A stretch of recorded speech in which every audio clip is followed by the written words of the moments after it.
Eh bien, bonsoir Frédéric, bonsoir Julie. Bonsoir. Merci beaucoup de participer à Fenêtre sur. Eh bien là, c'est une fenêtre sur le maestro Frédéric Chassenin et la soprano Julie Cherrier-Hoffmann. Alors, je viens de sortir d'un spectacle extraordinaire qui s'appelle La descente au plaisir. Ça se passe au Festival des Forêts, donc tout près de Compiègne, festival qui a lieu chaque année, qui d'ailleurs recueille un succès absolument incroyable. Et ce soir, c'était finalement votre magnifique tandem qui nous a parlé du vin. Et ce tandem qui est né d'une rencontre, j'ai cru comprendre, avec Jean-Pierre Coff. Je suis complètement ailleurs, je suis ému, c'est normal, ça sera dans l'interview, c'est formidable. Peut-être qu'il aime le vin d'ailleurs, Jonas. J'espère, voilà. Alors, mes chers amis, justement, comment est née cette rencontre et comment est né ce spectacle?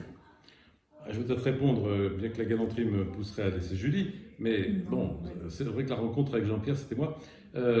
Jean-Pierre était venu à Santa Fe, où j'étais directeur musical de l'Opéra de Santa Fe pendant 4 ans, en 2009, et il était venu pour écouter Nathalie Dessay qui faisait sa première Traviata. Parce que c'était un fan d'opéra, et en particulier un fan de Nathalie, qui l'a suivi pratiquement jusqu'à 2 jours avant sa disparition. Et un jour, il m'a dit, écoute Frédéric, je voudrais te lire un truc que j'ai écrit. Alors, il est arrivé avec une superbe djellaba au bord d'une piscine dans sa maison qu'il avait louée à Santa Fe. Et il m'a lu La descente au plaisir, qu'il avait écrite pour Jean Carmet. Et alors, à la fin, il me dit, bon, alors, qu'est-ce que t'en penses? Je dis, je pense que ça manque de musique. C'est bien ce que je pensais, c'est bien pour ça que je te l'ai dit, que je te l'ai lu. Alors bon, écoute, je dis, je vais essayer, et puis après on s'est séparés, pendant quelques mois, j'ai commencé à tourner ça dans tous les sens, et je lui ai proposé quelques morceaux qui lui ont beaucoup plu, et on a commencé à travailler sur l'élaboration, pour en faire un spectacle de cabaret, pas une opérette, parce qu'il y a trop de textes pour que ce soit vraiment une opérette avec beaucoup de textes, hein, mais un spectacle vraiment de cabaret, qui puisse être joué dans les châteaux, dans les caves, évidemment, dans les chais, mais aussi dans certains théâtres, à condition qu'ils aient une belle atmosphère, voilà, pas un lieu tout en béton, etc. Et voilà, alors donc petit à petit, les musiques sont nées. Il m'a demandé d'écrire aussi les textes, parce que les textes en vers, il ne voulait pas s'en occuper. Donc les lyrics, en fait, comme on dirait. Voilà comment c'est né. Et puis ensuite, on a fait une petite démonstration pour lui avec quelques amis chanteurs et Laurent Naouri qui faisait le rôle du Nabucodonosor, la grosse bouteille. Parce que je lui ai dit, écoute, il faut qu'il y ait plusieurs bouteilles dans une cave, donc Nabucodonosor. Et après, je l'ai convaincu de rajouter en plus un petit quatuor, comme tu as vu, de 4 bouteilles, pour qu'on ait tout un échantillon, puis que c'est une richesse. Voilà. Donc on lui a fait une petite lecture en privé de la musique, qui lui a beaucoup plu. Là-dessus, il est parti, et c'est ma rencontre avec Julie, au fond, qui m'a permis de le réaliser, parce que Julie, en plus de ses talents de chanteuse, et aussi de harpiste d'ailleurs, dirige 2 festivals, dont un à Tonchâtel, qui est vraiment son festival de son village. Et donc, elle m'a dit, écoute, profitons de cette structure que j'ai pour faire cette pièce, pour la tester. Donc en fait, ce soir, je l'ai trouvée en fait dans un tiroir, La descente au plaisir. Je lui ai dit, mais qu'est-ce que c'est? Explique-moi, parce que je n'étais pas du tout au courant. Il est vrai que Jean-Pierre Coff est lorrain. Donc moi, ça m'a tout de suite éveillée. J'aimais beaucoup cette générosité, cette drôlerie. Enfin, on a tous, je pense, la voix de Jean-Pierre Coff dans l'oreille. Et puis, je me suis dit, mais ça correspond tellement aussi, au milieu rural. Enfin, la fête, il y a des vignes tout autour de Tonchâtel. Et j'avais envie qu'il y ait des vignerons qui aient envie d'écouter de la musique. Qu'on soit dans la joie, dans le partage et pas être regardé. Je dis, mais on le fait, je veux le faire.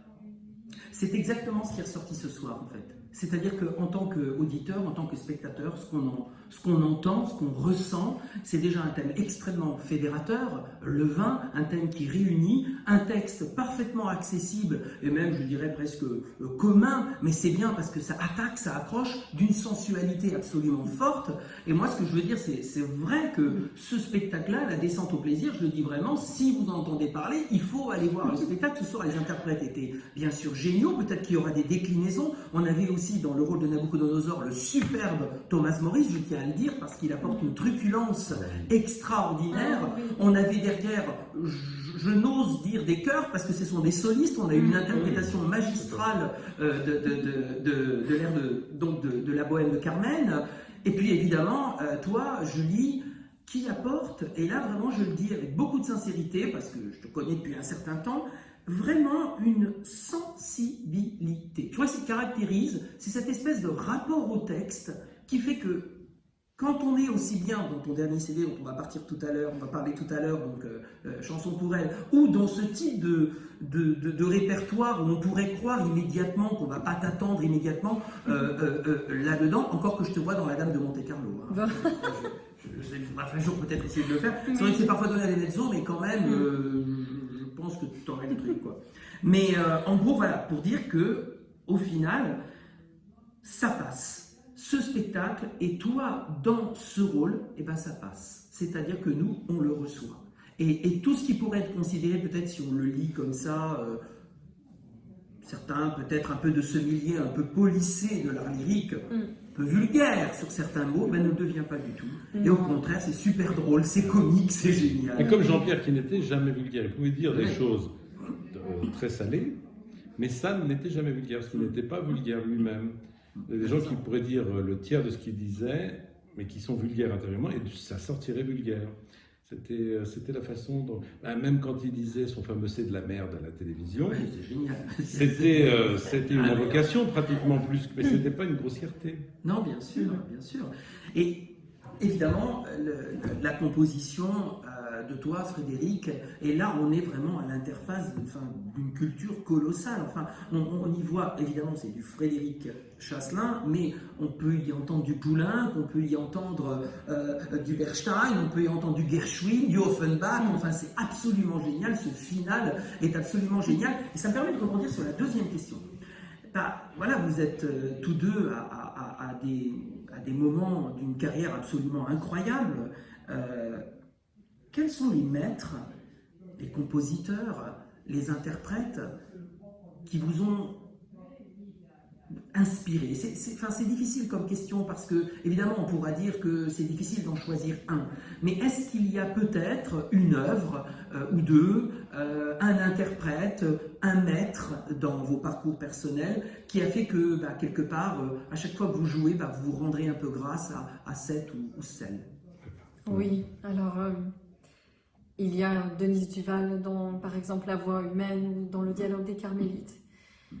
Tout simplement parce que c'était quelqu'un qui chantait avec son cœur et son âme, qui avait une diction magnifique.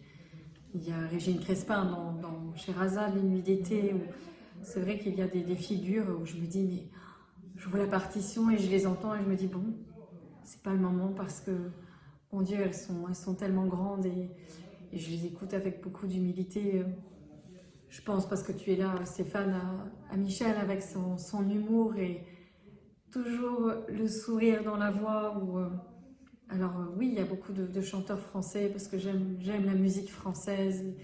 Il y a par exemple aussi une chanteuse espagnole, Victoria de Los Angeles, dans Faust, qui avait cette... Berganza qui était... Et Berganza, mais j'allais le dire. Et ça, ce sont des musiciennes. Avant d'être chanteuses, ce sont des femmes qui disent les choses, qui nuancent les choses. Et ça, c'est la sculpture. Et je rajouterai quelque chose que tu ne peux pas dire, et c'est bien normal, par humilité, mais que moi j'ai vu de mes propres yeux, j'ai entendu dans une masterclass où tu étais présente avec Berganza et Michel, qui passaient leur temps d'ailleurs à s'embrasser, à se serrer dans les bras. On n'était pas à la période du Covid. Ils t'adoraient. Et Teresa Berganza t'adorait. Et Michel t'adorait. Voilà, je le dis parce que ce sont des très grands maîtres. Et parfois, c'est bien aussi de rendre grâce à ces gens-là qui apportent tellement parce qu'ils donnent beaucoup plus qu'un savoir, ils donnent une confiance. Oui. Ils donnent un amour. Voilà. Et ce qu'ils transmettent, ce qu'ils m'ont transmis humblement, ça reste toute la vie. Parce qu'il ne s'agit pas juste de lire la partition, mais je pense qu'à 80 ans, ils ont laissé quelque chose de grand dans le cœur. Et ça, c'est la transmission, il n'y a pas de temps. Moi, si je devais, parce que je vais poser cette question à nous deux, si je devais me choisir un maître ou un modèle, tu as parlé de Bernstein, je pense que c'est lui que je choisirais parce que, tout simplement parce que il correspond un petit peu au choix que j'ai fait. D'abord mes activités, pianiste, compositeur, chef d'orchestre. Également, il a écrit des livres, moi aussi. Mais toujours sur la musique. En fait, on ne fait qu'une chose. Mais on l'a accusé de se disperser. On accuse rapidement quelqu'un de se disperser dès qu'il fait plus d'une chose. Bon, voilà. Alors que c'est en fait une seule chose qu'on fait sous ces différents aspects. Mais aussi, il écrivait de la musique qui était très accessible. Et moi, pour moi, c'est très important que la musique reste accessible, même si elle est sophistiquée en seconde couche, c'est-à-dire qu'elle n'est pas si facile que ça, mais elle reste immédiatement assimilable. Ça, c'est très important. Je pense que, par exemple, l'un des grands maîtres que j'aime, c'est assez téléphoné, si je peux dire, c'est Beethoven, parce que bon, tout le monde aime Beethoven. Mais le miracle de Beethoven, c'est qu'il était à la fois universel et extrêmement moderne et extrêmement sophistiqué. Le moins qu'on puisse dire, c'est que la musique de Beethoven est sophistiquée. Mais toujours absolument immédiatement compréhensible, transmissible, et elle vous touche immédiatement. Donc ça, c'est vraiment quand on touche au miracle absolu de la création, quand on a les deux. Parce que être accessible, mais cheap, comme diraient les Anglais, c'est-à-dire faire de la soupe, ça, on en connaît. Faire de la musique très sophistiquée, mais qui ne touche pas la grande masse du public, on en connaît aussi. Et ça, c'est très facile. Moi, j'ai écrit beaucoup de pièces ultramodernes, dodécaphoniques, etc. C'est de la technique, c'est de la technique pure. Ça, je peux vous en faire au kilomètre. Par contre, arriver à trouver la belle mélodie, un Ennio Morricone, pour moi, c'est un génie. Bien Bernstein, c'est vraiment un génie, je trouve, parce que il a cette double capacité qu'avait aussi Richard Strauss, qu'avait aussi tout un tas. D'ailleurs, les grands modernes que revendiquent après les super modernes des années 50. Mais les grands modernes ils se revendiquent tous de Wagner, de Debussy. Mais ces gens-là écrivaient pour le monde entier. Donc ça, donc Bernstein, voilà, moi vraiment Bernstein, c'est celui qui, quand j'ai des petits coups de mou, me redonne envie de continuer, quoi. Voilà, voilà. Merci beaucoup Frédéric, parce que c'est vraiment ce que tu donnes là pour le grand public, c'est aussi cette leçon de simplicité, d'humilité, comme tu as dit sur Beethoven, c'est à la fois très complexe, et pourtant tout le monde connaît ta-ta-ta-tan, enfin je veux dire, et puis tellement d'autres choses. Il a écrit un nombre de tubes. L'Ode à la joie, etc., etc. Ça nous permet de rentrer un peu dans votre univers. Et c'est important, je crois, justement, pour le commun des mortels, qui iconise un peu, qui sanctuarise le chef d'orchestre, le maestro. C'est bien normal, parce qu'il finalement, il chapeaute tout un orchestre, toute cette masse orchestrale, mais qui aussi iconise totalement la diva, la soprano, point parfois qu'on ne peut même pas toucher. Il y a des gens qui se gardent pour eux certaines icônes comme Régine Crespin et tous ces gens-là, alors que je pense qu'au contraire, il faudrait les amener au grand public. Mais ça, c'est merveilleux, ça nous permet de rentrer dans votre monde. Il y avait toujours la mélodie française. Alors il fallait travailler la diction. Et puis après, il y a eu la rencontre avec Jean-Philippe Lafont aussi, pour lui, le texte. Ça, c'est pas rien d'essayer de dire justement les choses, et il est vrai que j'aime profondément la poésie parce que j'espère regarder le monde avec ces mots, et je crois qu'on a besoin aussi d'aimer encore plus les choses simples. Et puis après, de cette rencontre avec Frédéric, j'avais chanté La Voix humaine de Francis Poulenc avec Philippe Entremont, et je ne savais pas avec quoi coupler en fait cette voix humaine, qui est tout de même une pièce, un opéra, une rupture. Dans tout procédé alchimique, il y a le masculin et le féminin qui doivent s'équilibrer pour obtenir la pierre philosophale. Donc la pierre philosophale pour un compositeur, c'est l'œuvre. Et donc, ou un compositeur, ou un écrivain, comme un poète, comme un audio, ou un peintre, etc. Donc, donc, ce qui me fait penser à ça, c'est que j'avais lu récemment un article comme j'étais à Venise pour diriger Faust. C'est là que Richard Wagner est mort, comme tu sais. Et il est mort quelques minutes après avoir fini, ou continué du moins, un essai sur le féminin dans l'art. Et c'était quelqu'un, par exemple, lui, qui avait une grande féminité. Par exemple, Brahms se moquait de lui parce qu'un jour, il était tombé sur une facture de commande de Wagner, qui s'était installé à Vienne pour composer un de ses opéras, et qui avait commandé du papier crépon rose et des tentures en velours rose, parce qu'il voulait être entouré de roses. Il dit, regardez-moi ce Wagner qui s'entoure de roses comme une fille, enfin, etc. Et c'était beaucoup moqué de lui. Il y avait chez Wagner, pourtant, musique, on pourrait imaginer extrêmement musclée, voilà, bien riche en cuivre, etc.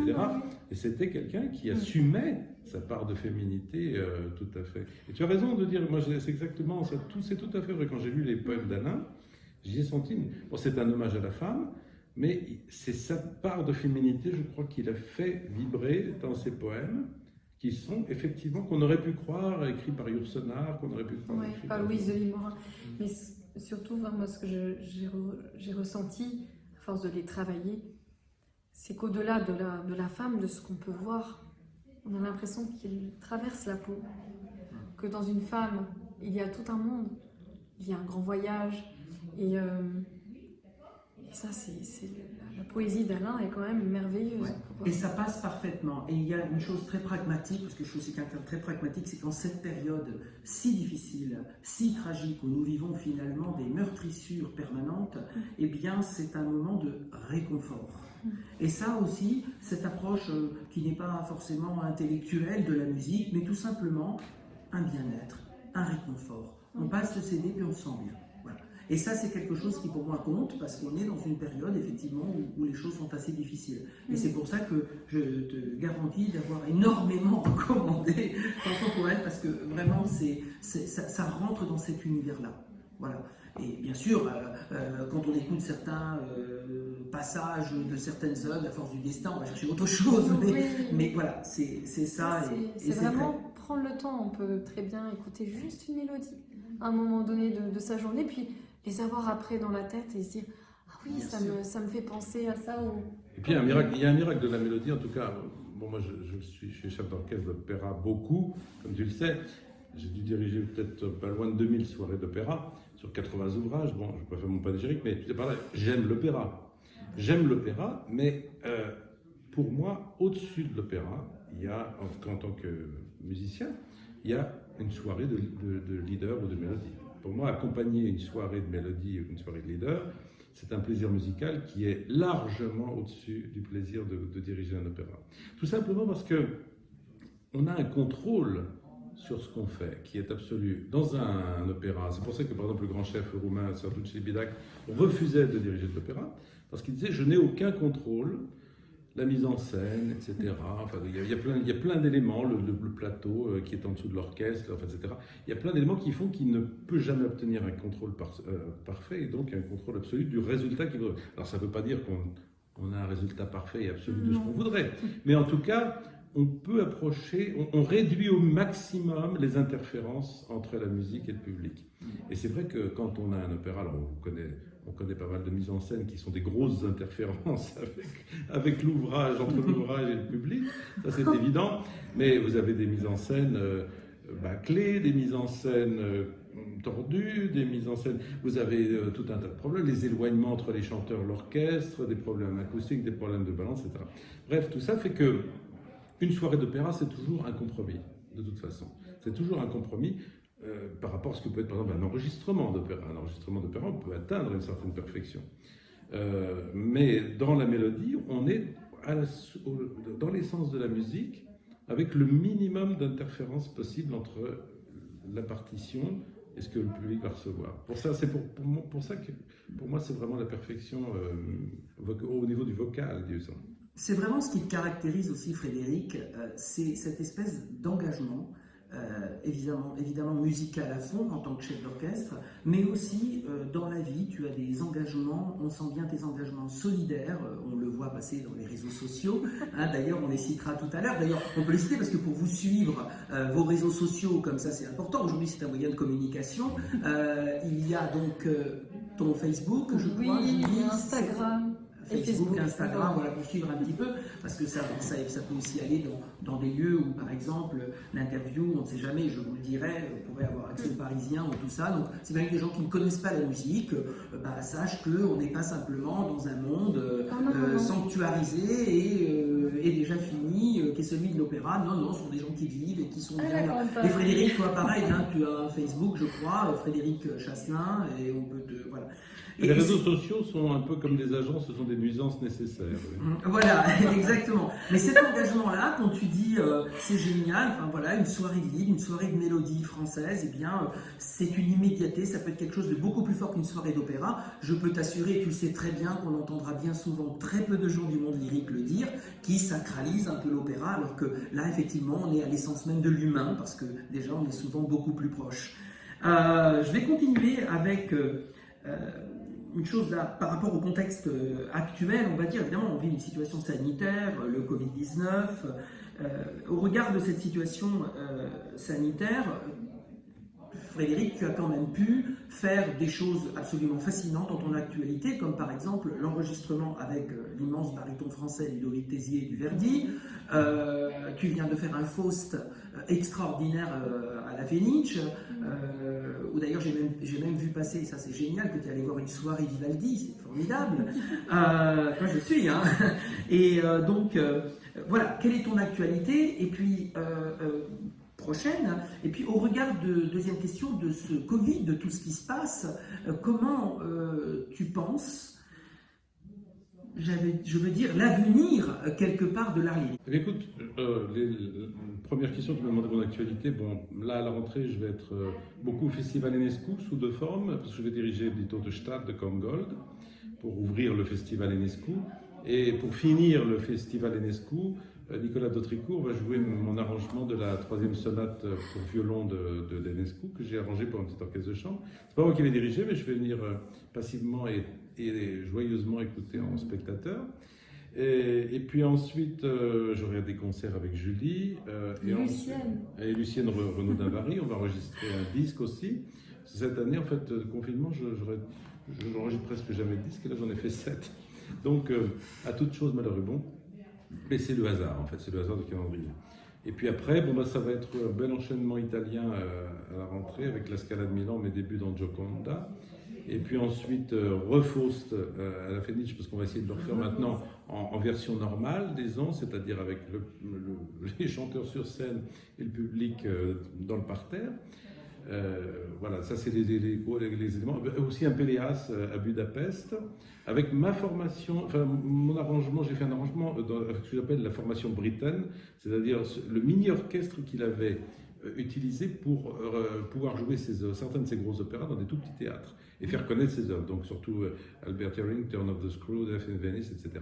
Donc, c'est 14 musiciens, c'est-à-dire un piano avec eux que jouait Britten lui-même, entouré d'un quintet à cordes, d'un quintet à vent, une percussion, une harpe, timbale. Donc, on va faire. Ils ont trouvé ça très bien parce que l'Opéra de Budapest est en travaux en ce moment, donc ils jouent dans une autre salle qui a une fosse assez réduite. Alors, ils m'ont dit, écoutez, votre version, ça nous intéresse beaucoup, parce que le projet qu'on a avec Julie, c'est après de jouer ce Péléas dans des lieux, par exemple des châteaux, qui soient des décors naturels, qu'on ait besoin d'aucun décor. C'est-à-dire qu'on n'a plus besoin éventuellement d'une fontaine dans le château, ce serait pas mal dans le parc du château. Et puis voilà, et puis quelques salles dans le château, donc on bougerait puis, 2 ou 3 fois, voilà. Et puis mettre en valeur le patrimoine. Et mettre en valeur le patrimoine. Ça ne soit pas juste dans les... Bon, je dis pas juste, mais en tout cas dans les maisons d'opéra, mais des personnes disent ah oui, ça a lieu chez nous, dans notre château. Puis du coup, ils vont découvrir Péléas, c'est une histoire. Voilà. C'est terrible, ça va être dans leur chair. Et ça va dans le sens de ce que tu parlais, de la démocratisation de l'opéra, c'est-à-dire aller vraiment vers les gens. Mais pour répondre à ta deuxième question, je ne pense pas que la crise du Covid va avoir changé quoi que ce soit. C'est-à-dire qu'à mon avis, le public, on a bien vu que le public revenait avec joie dans les théâtres. Il y a eu cette peur, est-ce que les gens ne vont pas... Les gens sont suffisamment restés chez eux. Je crois que maintenant, ils ont beaucoup envie de sortir. Et on a vu ça à Monte-Carlo, parce que j'ai pu faire en plein confinement, au mois d'octobre-novembre, une Carmen. Et Monte-Carlo, le public avait le droit de sortir, donc on vivait pratiquement normalement, ce qui était très bizarre. Mais c'est comme ça, et le public était là présent. J'ai fait à Liège avec Angela Gheorghiu une bohème au mois de septembre, à la sortie, avant que ça reconfine. Et les gens revenaient à l'opéra pour la première fois depuis le mois de mars, ils étaient fous de joie. Le théâtre était aussi plein que possible, mais Par contre, ce qui va rester, parce qu'on va avoir des héritages du confinement, de ce qui s'est passé pendant le confinement, du système D que les gens ont employé. Alors le streaming, ce fameux streaming qu'on nous présente comme un épouvantail, là où je trouve qu'il est très très utile, c'est que, par exemple, il y a beaucoup d'initiatives pour mettre en streaming les répétitions. Ça, c'est très très bien, les répétitions. Moi, j'aime beaucoup à la Fenice, par exemple, il y avait du public qui venait, les visiteurs de la Fenice pouvaient entrer à n'importe quel moment, venir passer une demi-heure dans les loges et regarder la répétition. Ça, c'est formidable. J'aime beaucoup quand il y a des classes qui viennent aux répétitions, j'aime beaucoup quand des personnes âgées qui viennent aux répétitions, des personnes ni âgées ni des enfants. Enfin, j'aime bien quand c'est du monde de répétition. Et l'idée qu'on puisse garder tous ces parce que beaucoup de maisons d'opéra ont fait des gros investissements en installation de streaming, caméras automatiques, etc. Ils ne vont pas acheter tout ça. Donc, à mon avis, garder les répétitions, c'est pas un top secret, c'est pas un secret défense, les répétitions. Ici passe des choses parfois intéressantes, parfois totalement inintéressantes. Ça peut être d'un ennui total, surtout quand le metteur en scène cherche ce qu'il a à faire, il n'a pas d'idée. Mais c'est ce genre de choses qui nous font perdre souvent de nombreuses journées, voire même de nombreuses semaines. Mais des répétitions finales, des filages, des scènes orchestres, ça peut être très intéressant d'avoir ça en streaming. Et puis même, peut-être qu'il y a un public, par exemple, je pense aux personnes âgées, qui auront peut-être envie de voir tout ça, qui ne peuvent pas forcément se déplacer. Donc il y a forcément quelque chose de positif, de se dire, on peut regarder ça même à la maison. Je crois qu'il faut... Moi, je serais directeur d'un opéra, je mettrais une caméra, ce qu'on appelait la webcam au début. Je mettrais une webcam, enfin je mettrais surtout du streaming, je dirais H24. Parce que vous avez effectivement, comme dit Julie, des personnes âgées qui s'ennuient un peu dans chez eux ou dans les maisons de retraite, peu importe, qui aiment l'opéra. Et voilà, ça pourrait être plus intéressant pour eux que la télé-réalité un peu bébête comme on l'a connue. La vie du théâtre, c'est la télé-réalité de l'opéra. Les costumières, ce sont des métiers. Et puis la vie du théâtre, et ce qui ressort de votre magnifique intervention, là, c'est un message qui est fort, c'est aussi celui de ce partage avec le patrimoine, ça c'est très important, avec des valeurs et avec la solidarité. Par exemple, effectivement, la solidarité pour les personnes âgées, quand on pense message comme ça, on trouve toujours un objectif à ce que l'on va faire. Et effectivement, c'est ce qui a cette force. Écoutez, tu sais, je vais te confier un petit truc. Excuse-moi de t'interrompre, mais on parlait de caméra H24 dans un théâtre. Ça me fait penser, parce qu'il y a des choses totalement... on se dit, qu'est-ce qui apporte un réconfort aux gens? Alors, je vais raconter une histoire, j'espère qu'il ne m'en voudra pas, parce que c'est un petit secret un peu intime, mais on parlait de Ludovic Tézier tout à l'heure. Et Ludovic a un truc qui est absolument extraordinaire. Où qu'il soit, par exemple à Vienne, on louait tous les deux un des appartements de Placido Domingo derrière l'opéra, et lui avait le grand appartement en haut avec une immense télé un peu incurvée comme ça, et mais il ne regarde jamais la télévision. Il met en permanence une webcam qui est quelque part dans un fjord en Norvège, braquée sur les quelques maisons en bois. Julie, ça me touche d'autant plus ce que tu dis, car je sais que quelqu'un a beaucoup compté dans ta vie, qu'il a participé à ta vie artistique. C'était un grand amateur d'art et c'était ton papa qui nous a quittés il y a peu de temps. Donc c'est d'autant plus fort. Et en ce qui te concerne, Frédéric? Julie m'a pratiquement piqué ma réponse parce que moi je voulais être médecin, mais je voulais, c'est-à-dire que c'est pas que j'aurais, je voulais, et puis l'aiguillage, je l'ai pris vers 15 ans, je pense, mais c'était une vocation très forte. Et j'ai même fait d'ailleurs, après mon bac, j'ai fait 4 mois à l'université de Freiburg en Bresgau en Allemagne, où j'étais en auditeur libre, et puis finalement ça dépendait d'une histoire, un peu une romance, enfin bref, j'avais 18 ans, et la romance ayant capoté, enfin craqué, du coup... Carrément. Donc, une romance dangereuse. Donc les études de médecine sont parties aussi. Il y a quand même pour moi une grande similitude entre être médecin et être chef d'orchestre. Et je veux dire pourquoi. Parce que quand je dirige et qu'il y a des problèmes, petits ou gros problèmes, tout de suite en moi, c'est pas le musicien qui veut intervenir, c'est le médecin. C'est-à-dire qu'il y a une infection là, enfin une infection, bon c'est pas un peu méchant pour le musicien, mais un microbe. Non, mais il y a un problème, il y a une blessure, il y a une Du fêlure, diagnostic. il y a un truc, voilà, il y a un problème, je pose le diagnostic, je cherche dans ma tête le remède, j'applique le remède et je vois si tout à coup le patient se porte mieux. Voilà, alors il y a des fois où je vois arriver un patient qui est dans un état parfait, par exemple le Philharmonique de Vienne, où on avait fait la 5e de Mahler il y a 3 ans. Il y avait des petites choses, mais des toutes petites choses. C'était vraiment, alors là, c'était de la médecine chinoise préventive. Ce soir, on était avec Koff, on va terminer avec la gastronomie. La gastronomie, ça fait partie de nos vies. Je crois qu'on est ici des amateurs de grande gastronomie et de moins grande, d'ailleurs, de cuisine.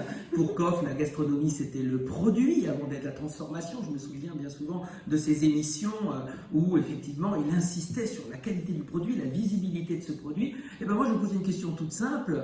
Julie, tu es plutôt entrée ou dessert, sucré ou salé? Salé. Ah. Et toi, Frédéric? Ah oui, moi aussi, mais dis donc, tu aimes bien des petits desserts, toi? Oui, j'aime tout, mais en fait, donc il me demande de choisir. Moi, j'aime le sucré et le salé. Enfin, des fois, si tu as sacrifié quelque chose, ce sera le sucré, le salé.